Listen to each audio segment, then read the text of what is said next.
mitzvah donc d'Avat Israël, bien sûr, de charité, la tzedaka, qu'on appelle la mitzvah, sans préciser de quoi il s'agit. Quand on dit la mitzvah, c'est toujours à la tzedaka, et fait référence, bien sûr, à notre façon donc d'imiter le comportement de Dieu, de la même façon que Dieu se comporte envers toutes ses créatures avec une immense bienveillance en nous faisant la charité de nous donner l'existence et de nous donner donc de nous faire exister, de nous donner la vie. Eh bien, nous devons être aussi à son image et nous devons donc accomplir par nos actions dans ce monde, à l'image de Dieu, effectivement, nous, si on peut dire, nous représenter les actions que Dieu fait pour en faire notre chemin, notre façon à nous aussi d'intervenir dans ce monde. Donc, on voit qu'effectivement, c'est un rapprochement entre ce monde matériel, effectivement, et l'action menée par Dieu dans ce monde matériel. Et on nous a montré, effectivement, hier que nous avons, par l'intermédiaire des mitzvot, la capacité de pouvoir donc accomplir chacune des mitzvot qui sont au nombre de 613, chacune représentant les mitzvot positives, les membres du corps, 248, les mitzvot négatives sont au nombre de 365, donc selon le chiffre des nerfs, et on se rend compte qu'en fait, nous réalisons par cela un vêtement qui, ce vêtement, donc sera le vêtement céleste qui nous permettra, une fois que l'âme sortira de ce corps après 120 ans, de pouvoir avoir un vêtement qui nous permettra de jouir de la vision de Dieu dans le Gan Eden et qui nous permettra donc de pouvoir nous délecter donc de la connaissance, de la sagesse de Dieu, de la chorma de Dieu, telle qu'elle est de manière révélée et non pas telle que nous l'avons étudiée dans ce monde d'une façon cachée, et que toute l'étude qui aura été faite dans ce monde, eh bien, d'où l'importance de multiplier l'étude dans ce monde, eh bien, toute l'étude qu'on aura faite dans ce monde nous sera révélée, donc la partie secrète, profonde de ce que renfermait chacune des paroles de Torah que nous aurons étudiées dans ce monde. C'est là l'idée d'hier. Et donc, comme il est dit, effectivement, que chacun bénéficiera donc de la place qui lui soit attribuée dans le Gan Eden, mais sachant que la finalité pour tous n'est pas le Gan Eden, puisque le Gan Eden n'est pas une fin en soi, il n'est qu'une période d'attente pour que les âmes puissent, effectivement, comme un peu en voie de garage, en attendant la révélation merveilleuse et formidable de la venue des temps messianiques et surtout de Triat Hametim et de Olam Haba, qui aura donc lieu où des âmes vont réintégrer les corps, et là les corps n'auront plus besoin ni de dormir, ni de manger, ni de travailler, de quoi que ce soit, et l'occupation sera uniquement de jouir de la lumière de Dieu qui brillera de manière intensément dans le monde futur. Et on a expliqué que la récompense du monde futur, c'est les actions qui sont menées dans ce monde, puisque dans ce monde, quand un juif accomplit une mitzvah, eh bien, il déclenche une lumière provenant de la source de la lumière infinie, qui elle-même s'intègre à l'intérieur de ce monde fini. Et donc, puisque nous avons réalisé donc que l'infini s'attache au fini, donc cette chose extraordinaire, incroyable, qui était visible seulement dans le Kodesh HaKodashim, où on dit que le tabernacle avait une mesure, mais il n'était pas non plus dans la mesure du Beth Amikdash, dans le Kodesh HaKodashim. Eh bien, là-bas se réunissait. Pourquoi? Parce que là-bas se réunissait l'infini et le fini au même endroit. Eh bien, un juif, quand il accomplit une mitzvah, il recrée en fait cette dimension-là. Et puisque nous avons fait cela, eh bien, Mida Keneged Mida, Akadosh Baruch Hu nous donnera en récompense la possibilité à nous aussi de pouvoir vivre cette dimension d'infini et de fini avec cette résurrection de la Neshama qui est infinie dans ce corps fini, avec une révélation de Dieu d'une manière infinie dans ce monde infini. Donc on atteindra l'apogée de la perfection avec l'Olam Haba. Et donc, dans le même esprit, donc maintenant on va continuer aujourd'hui. Donc on est aujourd'hui le 26 Elul. Il nous reste, il nous reste en fait que 4 jours avant la rentrée, la venue de Rosh Hashanah, si Dieu veut, à Baal et nous les Tova, qui viendra que pour le bien. Et le Admor Hazaken nous dit la chose suivante: Vezeu Shamru Razal, et c'est ce que nos Chachamim ont dit, Vatoreterem Berachem, Beneenim, Mizir Bashchina. C'est marqué, c'est là ce que nos Chachamim ils ont dit dans Brachot, Dans le monde futur, il n'y aura ni manger ni boire, les justes seront assis avec leur couronne sur la tête et ils se délecteront du rayonnement de la présence divine. Donc le rabbi note que la première métaphore est que leur couronne sera sur la tête. Et cela renvoie bien sûr à l'illumination enveloppante, la lumière qu'on appelait makif, qui transcende bien sûr et qui enveloppe à l'image d'une couronne qui est au-dessus de la tête. Donc cette image de la couronne au-dessus de la tête qui entoure la tête, eh bien, veut faire référence à cette lumière qui est la lumière transcendante de la lumière makif, alors que la deuxième expression, ils se délecteront de la présence divine, fait référence à une autre forme d'illumination divine, celle qui est intériorisée, donc la lumière intérieure, mémalée, qui est pnimi, qui est intérieure, puisque comme la nourriture qui elle-même, la différence, c'est que la nourriture par rapport à une couronne qui reste à l'extérieur, la nourriture, elle, s'ingère à l'intérieur. Donc la couronne représentant l'image de la lumière transcendante qui entoure les mondes, et la lumière intérieure est comparée à l'image donc de la nourriture, se délecter de la présence divine.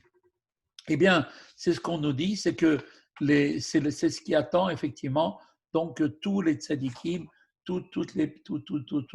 comme il est dit, que les gens n'auront ni besoin de manger ni de boire, et les justes seront assis avec leur couronne sur la tête et se délecteront de la présence de Dieu. Atara ibechinat maki vesovev, comme on vient de le dire, une couronne, une atara, représente ce qui entoure et ce qui encercle. En fait, ça représente l'illumination divine du degré de ce qu'on appelle dans la Kabbale Sovev Kol Almim, traduction lumière qui entoure les mondes, qui n'est donc pas cette lumière contractée et limitée à la mesure des êtres créés, puisque du fait qu'elle transcende et qu'elle est au-delà de toute capacité d'appréhension par les créatures, donc cette lumière va se répandre vers les mondes, mais d'une manière en les transcendant, de façon à ce qu'ils ne soient pas, si on peut dire, abîmés par la puissance de cette lumière qui est de son intensité. Et donc, l'ensemble se répond vers l'ensemble des mondes et donc en les transcendant de manière identique. Le rabbi note aussi que si la lumière transcendante rayonne également ici-bas, on ne peut pas cependant affirmer qu'elle brille en bas exactement comme en haut. Le terme Sovev Kol Almim, qui indique que sa révélation est identique dans les mondes supérieurs et inférieurs.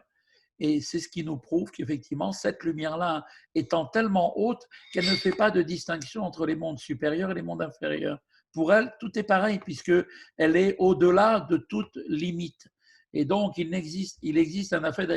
d'ailleurs un aspect tout à fait différent qui réside dans la distinction entre la révélation de cette lumière et ce qu'elle est pour elle-même. Donc, par exemple, quand on va prendre une image, on connaît la suprématie, par exemple, d'un monarque, un roi, qui va donc, cette suprématie, s'exercer identiquement à l'égard de tous les sujets de son royaume. On ne va pas faire de différence si c'est simplement un simple serviteur ou bien si c'est le premier ministre. Donc, on voit que cette image-là de la suprématie du monarque, eh bien, puisqu'elle est la même pour tout le monde, eh bien, on ne saurait cependant comparer cette manifestation extérieure de la suprématie royale à l'expression de cette même qualité telle qu'elle est vêtue et ressentie par le roi lui-même. Le roi qui ressent au fond de lui-même cette suprématie qu'il a sur les autres n'est pas la même ressentie que les créatures, si on peut dire, les sujets de son royaume. Les sujets du royaume ressentent une crainte du roi qui est une crainte qui est la même que l'on soit le Premier ministre ou qu'on soit un simple serviteur, alors que l'expression de sa royauté en lui-même, le roi, ne la ressent pas de la même manière qu'eux. Donc, en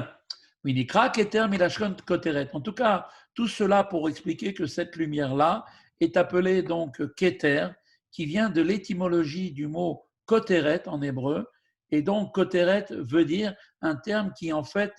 désigne le chapiteau, vous savez, comme une tente d'un chapiteau. Et on sait très bien que le chapiteau, il y a ce qui surplombe le chapiteau, et c'est ce qui est la colonne centrale, qui est en fait au-dessus de la colonne centrale, il y a comme une sorte de couronne, comme c'était d'ailleurs dans le premier Beth Amikdash qui avait été construit par le roi Shlomo. On voit effectivement, comme c'est marqué là-bas dans les rois, étant donné que l'illumination de la sphira de Keter donc qui sera révélé dans le monde futur, résulte de l'accomplissement des mitzvot accomplis, d'accord, qui sont comparés au nombre de 620, puisque 613 de la Torah et 7 des Rabbanan, ce qui fait 620, ce qui fait Tarach. Et en fait, Tarach, colonne, c'est la colonne de lumière qui correspond en fait à Keter. C'est exactement les mêmes mots que Keter, même lettres pour former Keter. Keter, c'est formé des lettres Tav, Resh et Chaf, ce qui fait 620. Et c'est exactement le mot Tarach, qui veut dire des colonnes de lumière, qui correspondent aux 613 commandements de la Torah et aux 7 commandements des rabbiniques, équivalent à la valeur numérique du mot Keter. Et donc, Rabbi Shlomo Zalman explique exactement le terme couronne tel qu'il s'applique à une colonne. D'accord? Et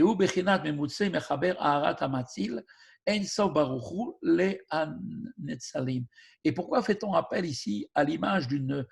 colonne? Eh bien, c'est pour montrer en fait l'intermédiaire, comme on avait expliqué, donc il y a cette colonne qui est un degré intermédiaire qui fait la jonction entre l'illumination du Créateur, de l'émanateur, l'infini divin, béni soit-il, et les émanés, c'est-à-dire les créatures que nous sommes à partir du monde d'Atsilut. Donc on voit qu'il y a entre le monde d'Atsilut, qui est le monde de l'émanation des émanés, et l'émanateur, qui est l'infini divin, il y a cette colonne qui permet effectivement d'être le lien entre l'un et l'autre. Et donc l'émanateur est infini, tandis que les êtres émanés appartiennent à un monde, donc forcément à un domaine limité. L'intermédiaire est la sphira de Keter, c'est elle qui fait l'intermédiaire entre ces deux dimensions d'infini et de fini, dont l'aspect intérieur se rattache à l'émanateur, donc il est lié avec le créateur, la lumière infinie. Et l'aspect Alerte de calendrier. Monsieur Devoyeux questionnaire et confirmation.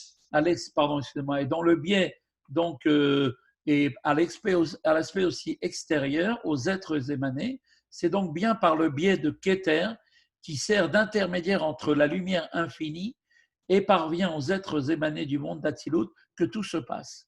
Donc, elle est cette colonne. Donc, c'est pour ça qu'on appelle Keter aussi une colonne, pour montrer qu'elle est en fait comme un canal qui permet donc de relier d'un côté l'infini et le monde fini de l'autre côté.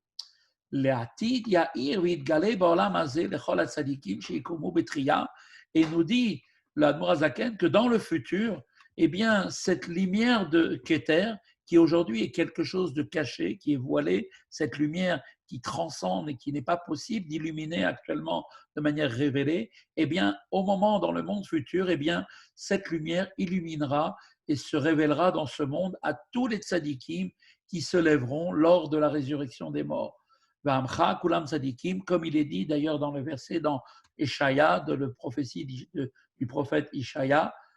Ve'amer kulam tzadikim, et ton peuple, les Juifs, sont tous des tzadikim. Donc on voit qu'effectivement, le rabbi note ici que le verset caractérise en fait, le verset qui est cité ici, qu'il caractérise en fait l'une des différences entre l'époque de la résurrection et le Gan Eden. Concernant la première, il est dit que ton peuple n'est composé que de justes, c'est ça la dimension du Olam Haba, alors que le Gan Eden n'est pas mérité par tous, puisque en fait, il va être la rétribution pour ceux qui auront donc accompli l'étude de la Torah. C'est la récompense de l'étude de la Torah, le Gan Eden, alors que le monde futur, c'est la récompense des actions qui sont menées. C'est pour cette raison que pour le Gan Eden, pas tout le monde y a droit, mais par contre, pour le monde futur, tout ton peuple sont des tzadikim parce que c'est la rétribution, la récompense des mitzvot qui sont accomplis. Alors, il pourrait y avoir effectivement une question qui peut se soulever, nous dit le rabbi, parle du rabbi Shlita, hein. Rabbi Shlomo Zalman nous dit plus loin qu'il est impossible de parvenir à ce degré qui caractérise la perception du monde futur sans avoir été tout d'abord au Gan Eden, ce qui semble effectivement nous indiquer que celui-ci sera également mérité par tous, puisque on dit que tout ton peuple sont tous des tzadikim et que tous auront accès. Donc, si pour y accéder, il y a comment dire, une étape préliminaire qui est le Gan Eden, et bien donc tout le monde est passé au Gan Eden aussi. Donc on ne comprend pas. Est-ce qu'on y a tous droit ou bien est-ce qu'il n'y a droit que seulement ceux qui ont effectivement étudié la Torah? Alors à ce sujet, le rabbi explique, le rabbi Shlomo Zalman, par la phrase qui dit ton peuple n'est composé que de justes veut simplement nous dire que tous se lèveront et seront présents lors de la résurrection, toutes les âmes, Moïse, les patriarches, jusqu'au puiseur d'eau dont il est question, vous savez, comme on l'a vu dans la paracha de Nitzavim, justement, où on a parlé de tous les niveaux, les 10 niveaux, eh bien, tous vont se relever à ce moment-là, Moshe, les patriarches, jusqu'au puiseur d'eau qui représente les niveaux les plus bas de perception de Dieu dans le peuple juif. Et il va cependant de soi qu'une immense distinction se fera entre les uns et les autres au regard des révélations qui seront alors perçues, chacun selon sa mesure dans le Gan Eden. C'est-à-dire que le Gan Eden va donner à chacun la rétribution en fonction de l'étude de la Torah qu'il a fait, pour lui donner ensuite la révélation, donc la perception des secrets profonds de la Torah, qui seront en fait une préparation pour donner la mesure de ce qui aura en fait de révélé au moment du monde futur de Olam Haba. Donc vous voyez que en vérité, même le Gan Eden est aussi une préparation pour que on puisse se préparer à la perception qui sera donnée de la révélation de Dieu dans les temps, dans la venue donc du Olam Haba. Et donc, on comprend qu'effectivement, donc pour cela, il est nécessaire aussi de passer par le Gan Eden, qui est une préparation pour atteindre une certaine dimension de perception de Dieu, qui nous donnera là encore des réceptacles encore plus grands pour que nous puissions effectivement être en mesure de recevoir toute cette révélation extraordinaire qui arrivera dans le monde de ce qu'on appelle le Olam Haba. Ou les Atid, Ya'ir v'idgale b'olam hazeh lechol hatzadikim sheikrimu b'triya. Et comme on a dit, donc dans le futur, il illuminera et se révélera en ce monde cette lumière infinie à tous les tzadikim qui se lèveront lors de la résurrection des morts, comme on a dit, et tout ton peuple, les juifs, sont des tzadikim. Donc c'est donc bien le peuple juif dans sa totalité qui connaîtra la révélation de la lumière divine transcendante, voyez, et non pas comme certains disent que c'est seulement les plus méritants qui recevront donc cette résurrection des morts, non, tous les juifs. Vous voyez, ici on dit bien toutes les juifs vont mériter de revenir dans un corps. Ainsi, l'illumination divine qui se rapporte uniquement aux êtres émanés donc du monde d'Atsilut, qui est le monde de l'émanation, eh bien, illuminera aussi notre monde physique à l'époque de la résurrection des morts du monde après Triatramétim dans le monde futur. Donc, vous voyez qu'il y aura un changement même dans l'ordre de la création du monde, car aujourd'hui, la révélation de l'infini de Dieu tel qu'il est au niveau de l'infini par l'intermédiaire de la couronne qui est Kéter, qui est donc, comme on l'avait dit, donc une sorte de canal qui relie l'infini, la lumière infinie de Dieu au monde de l'émanation qui est le monde de Hatzilut, dans lequel se trouvent les êtres émanés, qui sont donc un niveau d'élévation, de création très fine, eh bien, quand viendra le Olam Haba, eh bien, il y aura le transport de la révélation qui ne se fera plus uniquement au niveau du monde de Hatzilut, mais qui descendra jusqu'à notre monde à nous. C'est-à-dire que l'infini de Dieu, qui se trouve donc au-dessus de toute la création, s'intégrera à l'intérieur de la création jusqu'à ce monde. Vous voyez la grande nouveauté qu'il y aura dans le Olam Haba. À la différence donc effectivement du Gan Eden, qui lui-même, ce Gan Eden, tient du degré de Memalek Olalmim, c'est-à-dire de la lumière qui s'introduit à l'intérieur de chaque créature et de chaque monde, qui est en fait une illumination qui appartient au domaine de la compréhension révélée et qui donc forcément, puisque les créatures et les mondes sont limités, elle-même, cette lumière est limitée à la mesure de chaque être pris individuellement. Donc, c'est ce qui est aujourd'hui l'existence de cette lumière qui s'introduit à l'intérieur selon l'ordre de l'enchaînement des mondes, et même dans le Gan Eden, où il y a une révélation, mais d'une manière limitée. Alors que l'illumination du monde futur tient, lui, de la lumière transcendante de Kéter, qui ne connaît donc aucune contraction et qui va donc irradier et illuminer tout un chacun de manière identique. Donc aussi bien le monde d'Atsilut que notre monde à nous et nos propres personnes telles qu'elles seront à nouveau réintégrées, donc ça par la résurrection des morts, les âmes dans les corps, vont pouvoir recevoir à ce moment-là la révélation de l'infini qui, là, de manière incroyable, s'intégrera complètement à ce monde fini. ce ne sera par conséquent donc un état de révélation totale où le divin donc sera perçu dans son essence, comme c'est marqué Rayat Amaout, on verra vraiment l'essence de Dieu, comme il est dit, le moment où on verra Dieu, c'est-à-dire qu'aujourd'hui, nous n'avons pas tous la capacité, mais certaines âmes qui elles-mêmes sont des âmes qui sont ici-bas, comme elles sont dans leur source qui est dans le monde de Hatzilut, comme l'âme de Moshe Rabbeinu ou du Tzadik Ador qui existe dans chaque génération, eh bien, eux ont la capacité de voir ce monde, les choses qui sont dans ce monde matériel, de les voir telles qu'elles existent dans leur source. C'est-à-dire que quand eux, ils regardent la matière d'une chose, la table, ils voient une table, ils ne voient pas une table matérielle comme nous la voyons. Eux, ils voient l'essence même de l'infini qui fait vivre la table. Eh bien, cette dimension-là, qui n'est révélée que pour l'instant que seulement à quelques élites au niveau du peuple, que sont les têtes de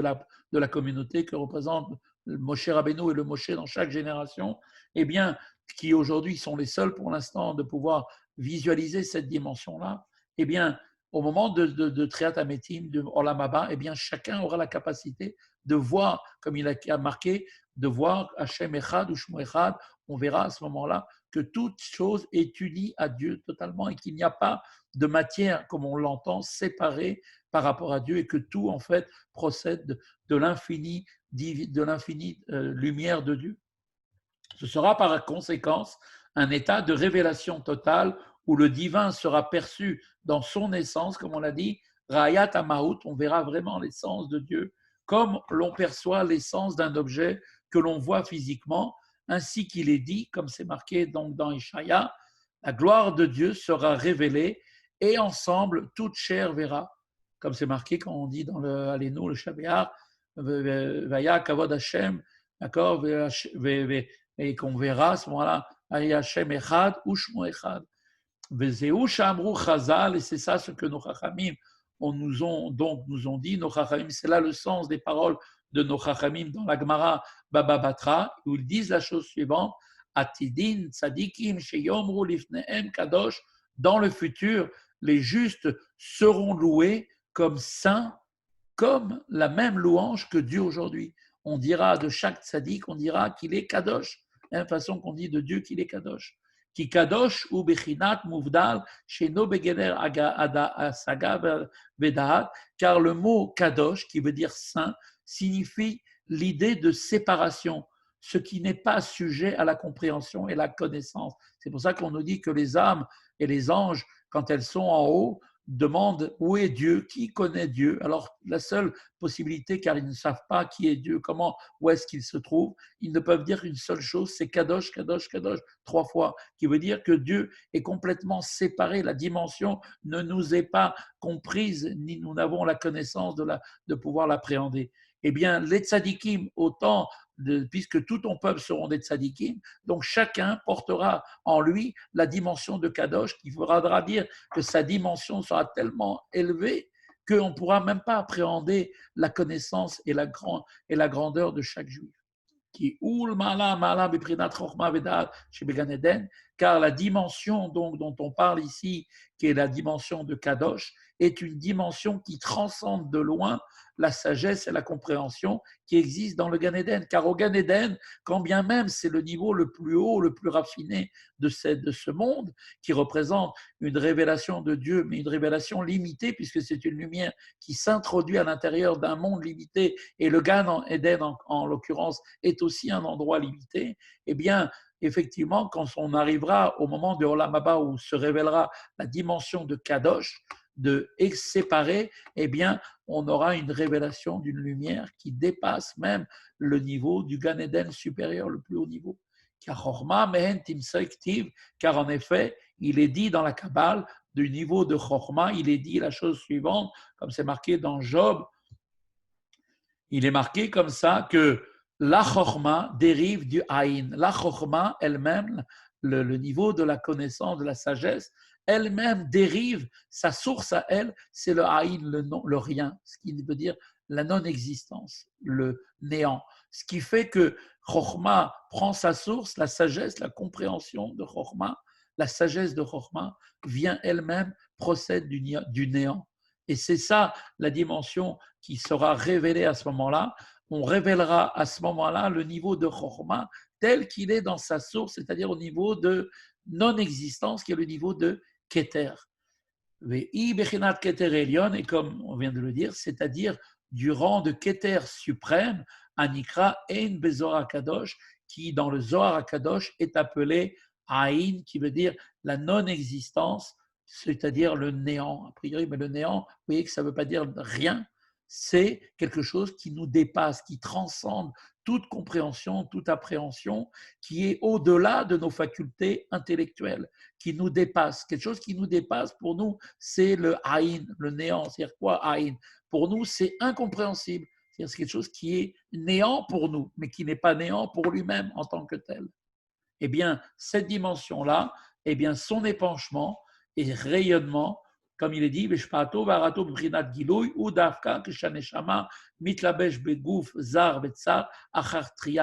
et son épanchement de ce niveau-là, qui est le niveau de Kadosh, qui est le niveau de Aïn, qu'on a dit, le niveau de l'essence même de Chorma, qui est Keter, eh bien, l'épanchement de cette lumière-là et son rayonnement de manière révélée sera seulement possible lorsque l'âme sera revêtue après la résurrection des morts d'un corps pur et limpide. Donc, on voit qu'effectivement, le passage est nécessaire, le fait de passer par ce niveau de triatamitim est nécessaire pour atteindre la révélation, parce que le corps sera complètement autre que ce que nous le connaissons aujourd'hui. Il aura atteint son niveau de pureté et de limpidité.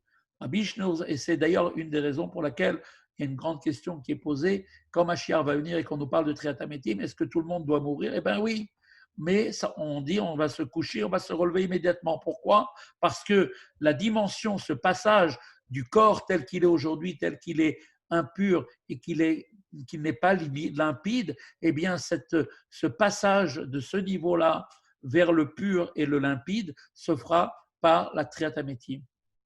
Vishnu Zalman va maintenant nous expliquer pourquoi l'âme au Gan Eden, qui elle-même est séparée du corps, ne peut pas recevoir l'illumination de Keter, alors que, paradoxalement, cette révélation deviendra possible dans le monde futur lors de la résurrection, lorsque cette même âme retrouvera une enveloppe corporelle, car précisément la récompense ultime sera dispensée à l'âme quand elle sera unie au corps à l'époque de la résurrection, comme l'explique Nachmanide. Nachmanide, c'est Rabbi Nachman, d'accord, qui nous dit, dans l'opinion d'ailleurs à ce sujet, dans son char à Agmoul, dans lequel est retenue donc son opinion, dans Derer Mizvotecha, qui ramenait effectivement dans la Mizvah de Tzitzit, où le Tzemar Sedek a expliqué tout ça. On voit aussi plein de références de ce niveau-là, de la récompense qui sera la récompense ultime dispensée à l'âme uniquement unique quand elle sera unie au corps à l'époque de la résurrection. Car leur début, comme il est marqué, car il est dit que le début, le degré originel sublime, est serré dans leur fin précisément. Cette phrase, qu'est-ce que c'est que cette phrase? Cette phrase est en fait une phrase qui est extraite du Sefer HaYetzira, le livre de la création qui a été donné à Avraham Avinu. Ce livre-là a été transmis par l'ange Raziel Amalach, l'ange des secrets, à Avraham Avinu. Et là-bas, il est expliqué que, d'ailleurs, par la pensée chassidique, que d'ailleurs, il nous est dit là-bas que le début fait référence en fait au degré du divin qui précède et transcende toute forme de développement graduel vers la création. Ce degré du divin, ce degré, donc, il est le degré avant toute forme de création, toute gradation de formation, de création quelconque, c'est le degré d'infini tel qu'il est. Eh bien, ce degré du divin est serré. Ça veut dire il est serré et s'exprime dans le dernier degré précédant l'enchaînement des mondes, à savoir le degré de Keter qui transcende Chochma, point de départ le plus haut degré de Ishtal Shelut. Ce qui veut dire que cette phrase du Sefer HaYetzira,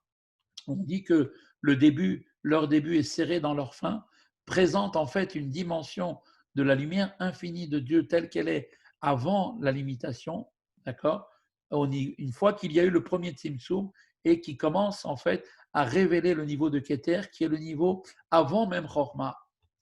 Or, la lumière de Keter est-elle en effet est-ce qu'elle est révélée? Vraiment, est-ce qu'elle est révélée? Eh bien, où est-ce que cette lumière est-elle révélée? Eh bien, dans la fin de l'enchaînement des mondes, c'est-à-dire dans le monde, dans ce monde physique précisément, alors qu'une telle révélation reste totalement impossible pour l'âme au Gan Eden. Elle sera vécue véritablement à l'époque de la résurrection des morts, quand l'âme sera à nouveau unie au corps ici-bas. Donc maintenant, il nous faut un petit peu nous arrêter un petit instant sur cette idée. Comme on l'a dit précédemment, la révélation divine au Gan Eden s'inscrit dans l'Ishtalshalut, dans l'enchaînement des mondes, puisque le degré du Gan Eden fait partie de l'enchaînement des mondes, et où chaque être est considéré suivant sa structure et ses restrictions propres, puisque chaque monde a son niveau de révélation. Plus on monte et plus la révélation est forte, et plus les êtres supportent une révélation, plus on descend, moins elle est importante. Et seul à ce niveau-là, dans le Gan Eden aussi, puisque le Gan Eden lui-même fait partie de cette limite, eh bien, l'âme, seule l'âme libérée de son enveloppe corporelle, il y a donc accès à cette dimension quand elle est dans le Gan Eden. Donc, c'est une dimension de révélation de la lumière de Dieu telle qu'elle entre à l'intérieur des mondes, mais une révélation qui se fait de manière beaucoup plus haute, beaucoup plus grande que la révélation qui se fait quand on est dans ce monde fini et matériel en bas. C'est cette distinction entre le corps et l'âme n'existe pas en revanche au regard de la lumière qui transcende de Keter. Parce que cette lumière-là de Keter, elle échappe complètement à l'enchaînement des mondes et donc d'où une révélation perçue aussi par le corps. Donc ce qui veut dire qu'effectivement, eh bien, quand on atteint le niveau quand on va atteindre le niveau après Triatamétim, eh bien c'est ce niveau-là qui va se révéler où il n'y a pas de différence entre les corps et les âmes. Mais ici, la Nourazaken va au-delà de cette considération quand il dit que leur début est serré dans leur fin. C'est pour nous signifier que c'est justement et uniquement sur le plan matériel que cette révélation a lieu. C'est exactement là que se situe le début, la lumière donc de Keter et qui va aller jusqu'à la fin, qui est en fait le niveau le plus bas qui est notre monde. Mais sauf Maaseh Bemarshava Techila, et comme il est connu aussi ce verset fameux verset, que l'action finale, la dernière étape de la création, qui correspond à ce monde physique, est apparue au départ, initialement, dans la pensée, comme on le sait. C'est-à-dire que Dieu, dans le dernier degré le plus inférieur de l'œuvre de la création, c'est-à-dire de ce monde, se trouve son origine dans le début. C'est-à-dire, c'est quoi le début? Le plus haut degré de la pensée divine. Parce que Dieu a eu cette pensée première de créer ce monde, alors à ce moment-là, le monde a été créé. Mais au début, qu'est-ce qui était au début? C'était la pensée de Dieu de créer ce monde. Ensuite, c'est ensuite seulement que l'œuvre de la création a eu lieu. Et aussi, c'est spécifiquement par les mitzvot que l'âme qui est revêtue du corps accomplit en ce monde. Donc, d'accord, qui est donc le dernier degré de la création, qui est appelé donc le rayonnement, ou est appelé le rayonnement de Keter. C'est donc par l'intermédiaire des mitzvot que nous sommes capables de révéler dans ce monde physique le plus bas la dimension du rayonnement de Keter en accomplissant les mitzvot, puisque, rappelez-vous, chacune des mitzvot relève du niveau de Keter. Ce que Rabbi Shneur Zalman explique ici concernant la mitzvah de la tzedaka vaut en effet pour toutes les mitzvot désignées dans leur ensemble comme tzedaka. C'est-à-dire que la dimension de tzedaka veut nous faire prendre conscience que cela veut représenter en fait l'accomplissement des mitzvot physiques en ce monde et qui est apparu d'abord dans la pensée et la volonté divine au niveau donc bien évidemment, donc au niveau de Keter. Les mitzvot étant la finalité de l'ensemble de la création. Donc Keter, c'est la source des mitzvot, c'est la racine des mitzvot, et quand nous les accomplissons dans ce monde, eh bien nous révélons cette dimension de Keter. On comprend maintenant pourquoi désormais, effectivement, les justes, c'est-à-dire l'ensemble du peuple juif,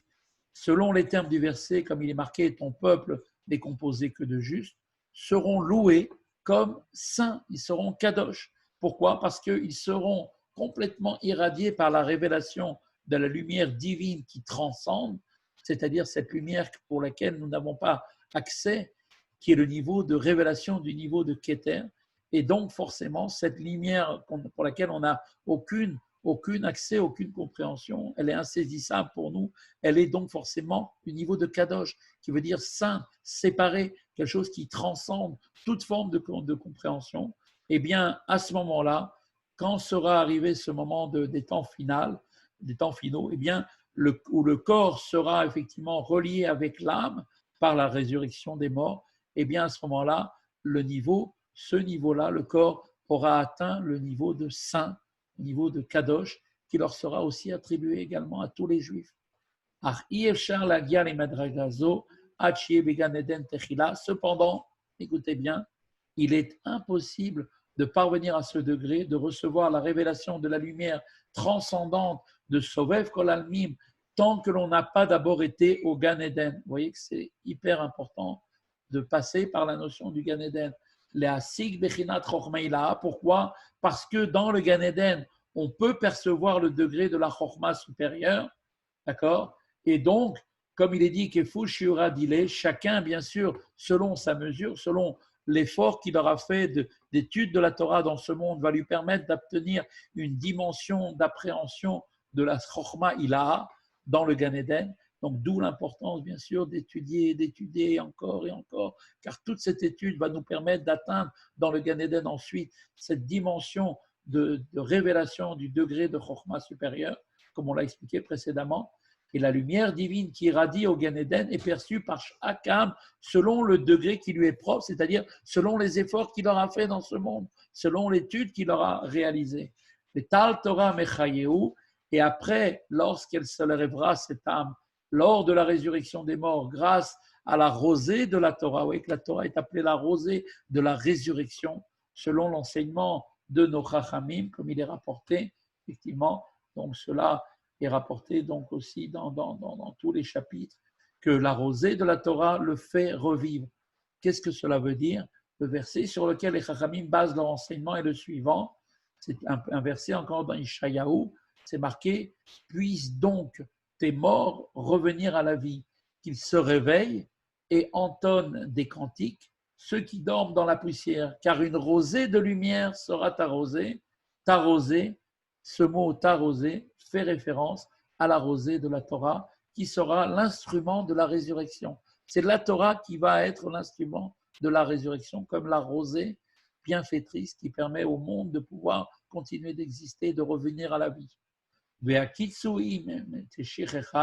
Et comme il est dit, et après, comme c'est marqué dans les proverbes, que tu te réveilleras, elle, en parlant de la Torah, te fera parler, comme il est marqué dans les proverbes. C'est-à-dire que cela est la promesse qui est faite, elle aussi, référence au monde futur, comme on l'a exposé dans le Perkei Avot, le traité des Avot. C'est-à-dire que l'étude de la Torah, cette Torah va nous réveiller, et l'instrument de réveil des morts, et en même temps l'instrument qui leur donnera la parole, qui redonnera la parole à chacun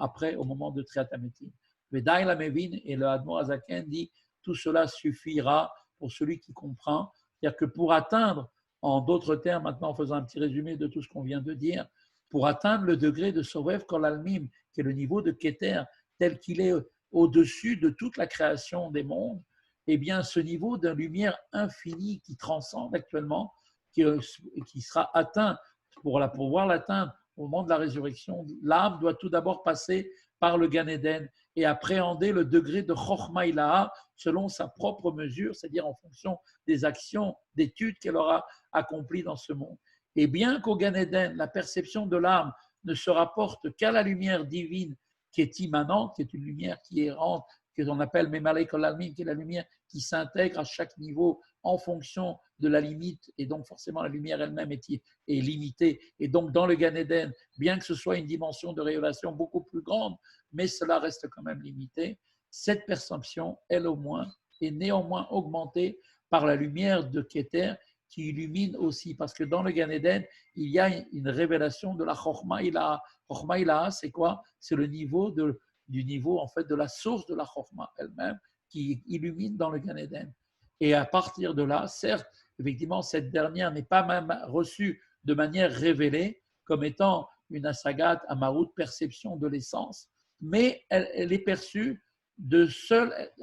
son existence pourra être aperçue, d'accord? Mais en fait, par cet ajout, l'âme se voit donner la force de recevoir la révélation de cette illumination divine transcendante à l'époque de la résurrection. Donc, ce qui veut dire, on comprend bien que le passage de l'âme dans le Gan Eden va être pour elle, en fait, un moyen de se préparer à recevoir, parce que déjà dans le Gan Eden brille le niveau de la Chokhmah Ilaha, qui est en fait la source même de la Chokhmah qui brille dans le Gan Eden, même si elle ne comprend pas ce que c'est, ni ne peut y accéder, mais quand même, elle commence à se préparer, elle prépare les kélim, si on peut dire, pour pouvoir recevoir cette illumination qui viendra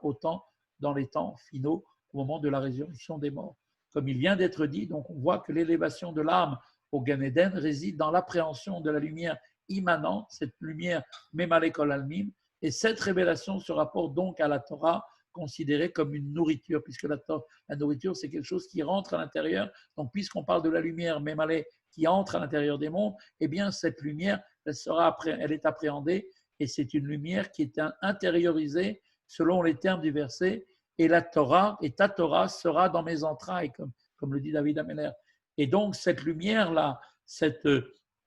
le fait d'avoir absorbé cette lumière de manière intérieure, eh bien, cette lumière influe intérieurement sur la personne, comme expliqué longuement dans la première partie du Tanya, dans le chapitre 5. Mais le Gan Eden, il faut ne pas oublier que lui-même est aussi éclairé par une lueur de la radiation de cette lumière qui résulte de l'accomplissement des mitzvot, comme on l'avait dit, qui servent de vêtements de lumière enveloppant pour l'âme, puisque on avait expliqué, rappelez-vous hier, que l'accomplissement de toutes les mitzvot permet, puisqu'il y en a donc 613 et plus 7 des rabbanan, ça fait 620, c'est ce qui va permettre de nous permettre, au moment où la Neshama va sortir de ce corps dans lequel effectivement elle était, elle va pouvoir rentrer dans ce corps céleste qu'elle s'est fait par l'accomplissement des mitzvot. Donc effectivement, grâce aux vêtements des mitzvot qui ont été créés de manière de ce vêtement, de ce nouveau corps céleste. À l'ère de calendrier, Stéphane Seban.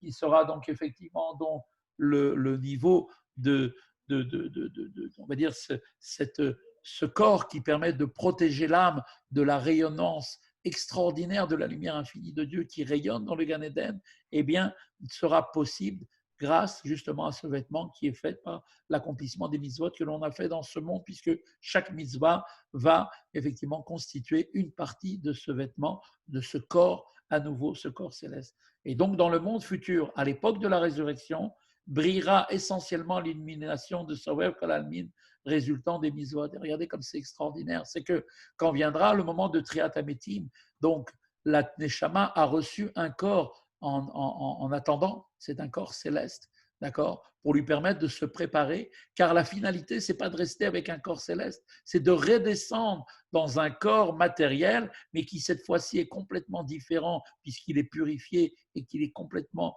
limpide, et qu'avec ce corps-là, elle aura la possibilité de pouvoir donc accéder au rayonnement essentiel de l'illumination de Sovev, comme l'a mis de cette lumière, qui est en fait la lumière infinie, qui va pouvoir être capable qu'on va pouvoir être capable de pouvoir effectivement donc bénéficier grâce aux mitzvot que nous avons accomplis dans ce monde. C'est en fait, vous voyez qu'au monde futur, il y aura la récompense qui est en fait la récompense des mitzvot accomplis dans ce monde qui nous permettent en fait, grâce à ça, de pouvoir bénéficier de leurs révélations telles qu'ils sont dans leur source. Et grâce à la rosée de la Torah qui redonne la vie, eh bien, comme il est dit, elle te fera parler. Rabbi Shlomo Zalman va reprendre maintenant l'exposé du verset précédemment cité, comme on avait vu, et donc on continuera demain la suite pour expliquer, si Dieu veut, le contenu. Super. Donc nous, on est bloqué au niveau de Keter, le niveau